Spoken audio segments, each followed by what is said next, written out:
تھا۔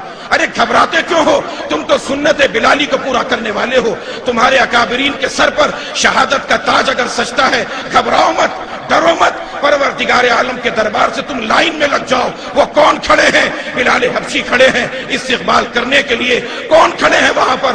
حسین شہید کربلا کھڑے ہیں۔ کون کھڑے ہیں؟ امام ابن تیمیہ حرانی کھڑے ہیں۔ کون کھڑا ہے؟ احمد ابن حنبل کھڑا ہے۔ کون کھڑا ہے تم کو استقبال کہنے کے لیے، گلے میں پھولوں کا ہار ڈالنے کے لیے؟ عطا اللہ شاہ بخاری کھڑے ہیں، حسین احمد مدنی کھڑے ہیں، شیخ الہند کھڑے ہیں۔ ارے گھبراتے کیوں ہو؟ وہ نورانی چہرے والا یوسف لدھیانوی شہادت کا تاج پکڑ کے کھڑا ہے۔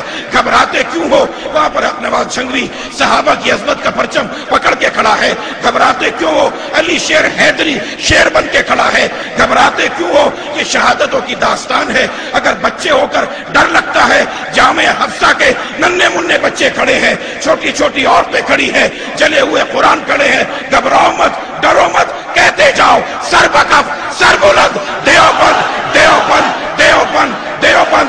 اس نسبت پہ قائم رہنا، اللہ سے دعا کرتے رہنا کہ مولا کریم جو نسبتیں تو نے عطا کی ہیں ان نسبتوں کی لاج رکھنے کی توفیق عطا فرمائے۔ وآخر دعوانا ان الحمدللہ رب العالمین۔